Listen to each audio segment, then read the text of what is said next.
Shikues të nderuar, mirëmbrëma. Në studion tonë sonte është një mysafir i jashtëzakonshëm. Është ky zoti Najt Hasani, i cili bashkë me 145 pengjë të tjerë u lirua javën e shkuar nga burgjet e Serbisë. Najt Hasani ishte njëri ndër kreatorët, themeluesit dhe promotorët kryesorë të ushtrisë çlirimtare të Kosovës. Najti për veprimtarinë e tij atëtare kundër politikës antishqiptare të regjimit serb në krye me Miloševićin u dënua 4 herë dhe vujti më se 10 vjet burg. Ishte njëri ndër burgosit politik pengjet më të përsekutuara në burgjet e Serbisë. Herën e fundit, Najti u arrestua me 28 janar të vitit 1997 dhe u patdënuar me 48 vjet burg, të cilat ju patën shndruar në 20 vjet burg të rënd. Me gjithë torturat fizike e psikike, ai në asnjë mënyrë nuk u gjonizuar, por edhe në burg ishte i pathyeshëm, duke i dhënë kurajo bashkë luftëtarëve të tij në ushtrinë çlirimtare të Kosovës në krye me komandantin legjendar Adem Jashari në luftë kundër regjimit fashistoid të Miloševićit. Zoti Najt, kam nderin dhe jam i privilegjuar që si gazetar spari bisedoj me ju.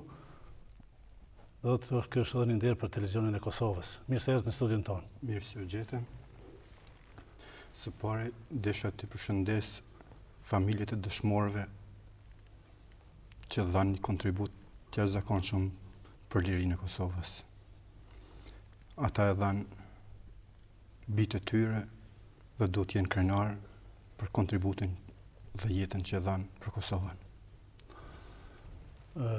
Si po ndini vetën Kosovën e lirë dhe si po i duket Kosova tani në krahasim me atë të janarit të vitit 1997? Kosova është e bukur, është vendim, Kosova është e mrekullueshme. Kosova ka qenë e bukur edhe atëherë nën këmbën e pushtetit serb të Miloševićit. Kosova është e bukur edhe sot. Sot është më e bukur se sa dje, nesër do të jetë dhe më e mirë dhe më e bukur. Ju bashkë me shumë bashkëpunëtorë tjerë tuaj keni punuar vite me radhë për të organizuar rezistencën armatosur kundër Serbisë. Cilat ishin rrethanat, cilat keni vepruar në atë kohë për formimin e ushtrisë çlirimtare të Kosovës? Kosova viteve të 90-ta me formimin e partive politike dhe mbajtjen e konferencës së Parisit, të Londrës, konferencën e Banditerit dhe konferencave tjera nuk dha rezultate të asaj politike. Politika që udhëhiqej në atë kohë bazohej në shpresa, po shpresat nuk kishin realizim. Këto konferenca dëshmuan që Kosova po mbetet ashtu si ka qenë. Shokët e ilegales të asaj kohe u organizuan dhe vendosën që ta organizojnë një formë të rezistencës tjetër. Jo një rezistencë pasive si që ishte. Një rezistencë të armatosur kundër pushtetit serb. Në atë kohë, vizioni ynë ishte që Kosova të bëje pavarur dhe të ecet drejt pavarësisë. Politika që udhëhiqej ajo e dëshmoi të kundërtën, ndërsa në atë kohë u formua dhe ushtria çlirimtare e Kosovës si rezultat e këtyre dështimeve të politikës që ndiqen në atë kohë. Po cila ishte strategjia e ushtrisë çlirimtare të Kosovës në rrethanat e legalitetit dhe intensiteti i veprimeve të saj? Në atë kohë ka qenë bukur vështirë të punohet, por me vullnetin, guximin, dashurinë për lirinë, antarët e UÇK-s krijuan një imazh të mirë për Kosovën dhe ajo ishte një rezultat dhe i luftës që organizua në vitet e mëpasme. Për atë kohë është një ngjarje mjaft me rëndësi të flitet. UÇK-ja e dha një kontribut të jashtëzakonshëm në ndërkombëtarizimin e çështjes së Kosovës. Dhe faktori ndërkombëtar e pa që UÇK-ja është ajo që do ta çliroj Kosovën dhe Kosova eci përpara me hapjen e UÇK-s. Ne vijim të ndjekim një fragment të shkurtër nga emisioni dokumentar Vizionari pa thyeshëm, i cili është kushtuar Nejt Hasanit, që është transmetuar disa herë në programin e televizionit Kosovës. Në fjalën përfundimtare në seancën kryesore të procesit gjyqësor, Nejt Hasani në mënyrë dinjitoze mbrojti pikpamjet e tij për ardhmërinë e Kosovës. Unë dhe shokët e mi nuk jemi terroristë si po akuzohemi. Terrorizëm shtetëror po ushtron Serbia mbi shqiptarët. Kosova do t'jetë e lirë dhe e pavarur, o me paqë, o me luftë. Mua më vje keq që tani, kur po vendoset për Kosovën, nuk kam mundësi të ndihmoj. Pastaj, Nejt Hasani, para trupit gjykues sërb, më 8 dhjetor 97 pa deklaruar edhe këtë. Ja, zëri autentik i tij. Mund të më dënoni edhe me 120 burg, por nuk mund të ndaloni procesin e pavarësisë së Kosovës. Zoti Nejt, ju ishit shumë i vendosur në rrugën tuaj dhe të themi edhe vizionar, sepse fal ushtrisë shqiptare të Kosovës dhe ndihmës së aleatëve të saj, sidomos të Shtetit Bashkuar të Amerikës, u realizoni pjesë synimeve të popullit tonë për liri dhe demokraci. S'keni për të thënë tash, pas sa vitesh? Po, u që këja me zhvillimin e luftës që e bëri dhe heroizmin e saj që e tregoi duke pasur dhe aleatin e saj, Amerikën bën një mrekulli. Mrekulli bën ato që smujtën ta bëjnë shekujt me radhë dhe Kosova është sot në pjesën e parë të fazës për pavarësi. Këtë do të arrijë me punën tonë, me angazhimin tonë të gjithëve. Ju e keni njohur Adem Jasharin. Çfarë thonësh e keni njohur Adem Jasharin dhe ajo kujtohet takimi i fundit me të? Mund të shkputin ndonjë kujtim nga ky takim? Me Adem Jasharin jam njoft mjaft mirë dhe shumë kohë. Me 14 janar 1997 jemi takuar te betoni i Polacit në fshatin Polac me komandantin legjendar Adem Jashari, Recep Selimin. Aty kemi bërë fjalë për organizimin, zgjerimin e ushtrisë shqiptare të Kosovës, punën e më të teshme. Kjo ka qenë një kontakt për mu i fundit që më pa për herë të fundit me komandantin Adem Jashari. Jo keni njohur edhe komandant Zahir Pajazitin, Loan Haradinajn, Muj Krasniqin dhe shumë dëshmorë të tjerë të cilët kanë rënë për lirinë e Kosovës. A mund na fletni diçka shkurtimisht për kontributin e tyre në organizimin e rezistencës armatose kundër Serbisë? Unë kam njoft Zahir Pajazitin, Loan Haradinën, Muj Krasniqin, Kapuqin dhe shumë shokë tjerë që tani janë dëshmorë. Fal vullnetit, guximit, dashurisë tyre për liri, angazhimit tyre në maksimum për ta dhënë kontributin e tyre, kemi arrit deri më këtu. Ata i mbaj si kujtime të veçanta në kujtesën time. Ata janë të jashtëzakonshëm për mua. Po mos ishin dhe ata, ndoshta do t'ishim mrapa. Po kontributi i tyre, puna e tyre, sakrifica e tyre dhe gjaku i tyre që e dëshmoj, sot jemi këtu ku jemi, Kosovën e lirë.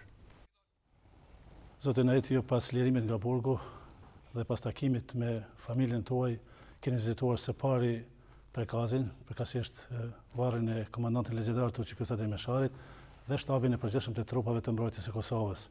Si keni ndier veten në mesin e bashkëluftëtarëve cilët kanë dalë atë ditë për t'ju pritur dhe për t'ju nderuar?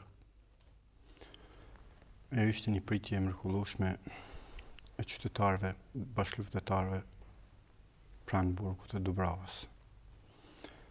Unë kam obligim dhe kisha obligim të shkoj te varri i komandantit legjendar Adem Jashari dhe në familjen e tij. Kisha obligim se kisha qenë edhe përpara në familjen e tyre, kishim hangër bukë bashkë dhe kishim bë planet, organizimin, zgjerimin e UÇK-s bashkë. Kjo ka qenë si qëllimi parë, ndërsa heroizmi i komandantit ka qenë qëllimi kryesor që unë kam shkuar në përkaz të përkulem para varrit të tij dhe të jap fjalën që rrugën e tij do ta çojmë deri në fund. Si e çmoni pritin që është organizuar në kas për ju në shtabin e përgjithshëm të trupave të mbrojtjes së Kosovës dhe ai konsideroni trupat e mbrojtjes së Kosovës si bërtham të ushtrisë së ashme të Kosovës për çka edhe keni punuar vetë? Unë kam qenë në shtabin e TMK-s, në shtabin e ushtrisë qëllimtare të Kosovës, që ka qenë më parë, në shtabin e ushtrisë së Kosovës tash. Ai nuk është si ushtri, ose dhe me thënë si ushtri, por është ushtri e Kosovës. Kur kam shku në shtabin e ushtrisë së Kosovës, e kam parë punën e Adem Jasharit dhe garancën që Kosova do t'jetë e pavarur. Do të bëhet sot apo nesër. Në vijim të ndjekim një kronik të shkurtër lidhur me pritjen që u bë Najt Hasanit në vendlinjen e tij në fshatin Qendres, ishte rëndur brava të Prizrenit.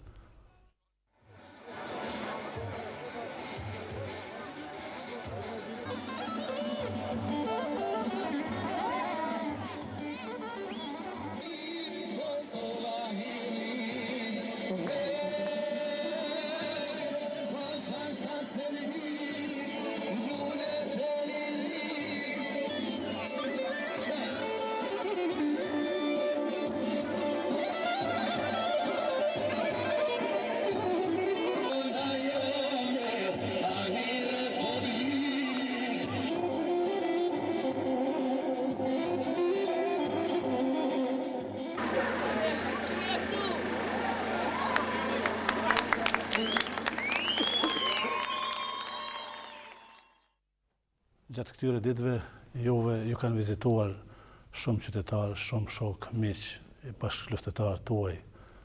Si e konsideroni ju këtë vizitë?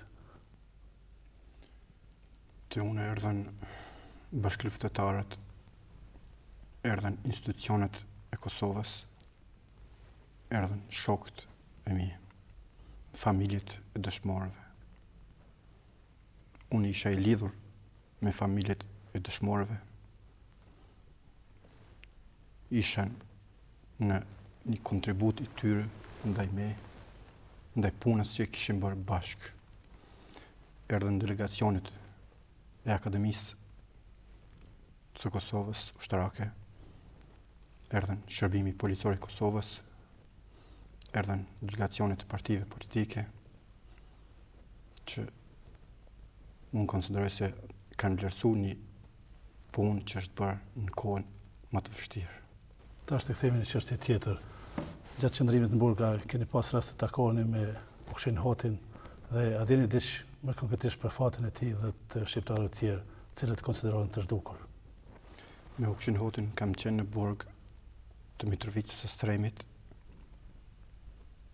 në burgun e Nishit për 3 ditë dhe në burgun e Dubravas. Me Ukshin Hotin kemi ndajtur, kemi diskutuar problemet dhe ai është liruar me 16 maj 1999 ka burgu I Dubravas në ditë pazakontë, ditën e diel. Lirimi I tij të ne ka pas ngjall shqetësim, ndërsa zhdukja e tij është misterioze. Unë shfrytëzoj rastin këtu që institucionet e Kosovës duhet bëjnë më shumë për gjetjen e Ukshin Hotit, Gjavit Azerit, Bardhyl Çavushit dhe disa të zhdukur. Dhe shumë shokëve tjerë të zhdukur. Këtë duhet ta bëjnë institucionet e Kosovës, Parlamenti, Kryeministria, Presidenca, duke drejtuar në adresën e aleatit ton Amerikës, Senatit, Kongresit, Colin Powellit, sekretarit dhe presidentit Bush, që të bëjë një presion më të madh ndaj Beogradit dhe dihet për fatin të zhdukurve. Kosova ende jeton me plagën e dhimbshme për të zhdukurit. Zoti Najt, ju gjatë qëndrimit në Burg me Shkuj keni përcjellur zhvillimet aktuale në Kosovë. tash pas lirimit, do të shko shumë e shkurtër, por si e shihni ju perspektivën e Kosovës? Ka po ecën sot Kosova? Mund të konsiderohet se brenda një periudhe të shkurtër Kosova do të bëhet e pavarur, do të ecën rrugës cilën kanë dhënë jetën shumë dëshmorë? Së pari du të them se Kosova është në proces të arritjes së pavarësisë. Çështja e Kosovës nuk është çështje formale si ka qenë për 10 vite, po është një proces dhe ky proces do të përfundojë së shpejti. Këtë mund ta bëjmë bashkarisht institucionet e Kosovës, parlamenti, kryeministria, presidenti, ushtria e Kosovës, TMK-ja dhe aleatët tonë. Këtë mund të arrijmë duke punuar bashkarisht më shumë për çështjen e Kosovës.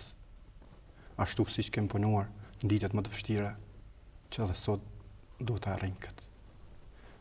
Këtë pavarësia e Kosovës është edhe rezultat i krijimit të institucioneve të Kosovës. Krijimi i institucioneve është një hap drejt dhe i afërt i pavarësisë së Kosovës. Cilat janë planet tuaja tash? A do të angazhoni në jetën politike për të kontribuar, për të vazhduar kontributin tuaj në ndërtimin e shoqërisë demokratike kosovare? Unë do të angazhohem aty ku ka nevojë Kosova më së shumti. Do të jap kontributin tim të pakurrësyer për çështjen e Kosovës që ta arrijmë pavarësinë. Këtë ashtu siç e kemi dhënë një kontribut atëherë, do të japim edhe tash. Ju edhe në burg keni arritur të shkruani poezi. Një përmbledhje tuaj me titull Ende jam gjallë është bërtuar para një kohe. Çka ju ka frymëzuar që edhe në burg të shkruani poezi? Unë me poezi jam marrë edhe më herët, po edhe në burg. Në burg më ka frymëzuar lufta heroike e popullit e ushtarëve të lirisë të ushtrisë qërimtare të Kosovës. Ka frymëzuar komandant Kumanova, komandant Muj Krasniqi Kapuqi, Femil Latrovci, komandant Adem Jashari, Zair Pajaziti e shumë shokë të tjerë që ata ranë fli për liri. Ata më ngritishin ndjenjat dhe më jepshin kurajo se pavarësia e Kosovës është afër. Unë ndisha krenar dhe pse isha në burg kur kisha shok të tillë që nuk kursejnë asgjë për atë dhej. Zoti Nejt, me siguri kemi edhe shumë tema tjera për cilat mund të bisedojmë me ju, por kësaj radhe konsiderojmë se i kemi bërë përpjekje të ndriçojmë disa çështje më aktuale, më të rëndësishme. Ato temat të rezervojmë drejtën për ndonjë emision tjetër. Po për fond, a keni diçka për të shtuar? Keni ndonjë mesazh? Unë kam një mesazh për qytetarët e Kosovës që bashkë me institucionet të ndërtojmë demokracinë, paqen dhe punën. Kërkoj si mesazh nga parlamenti që mundësisht sa më parë të nxjerrë ligje demokratike dhe qytetarët të respektojnë ligjet e shtetit të tyre. Të respektojnë ushtrinë e Kosovës, policinë, se këto i kemi krijuar me mund dhe sakrificë. Në emër të kolegëve të mi të Televizionit Kosovës, ju falenderoj për këtë bisedë, shumë të hapur. Besoj se të shihemi në ndonjë emision tjetër. Shikues nderuar, ndoqët bisedën ekskluzive me zotin Nejt Hasani. Mirëpafshim në emisionet tjera.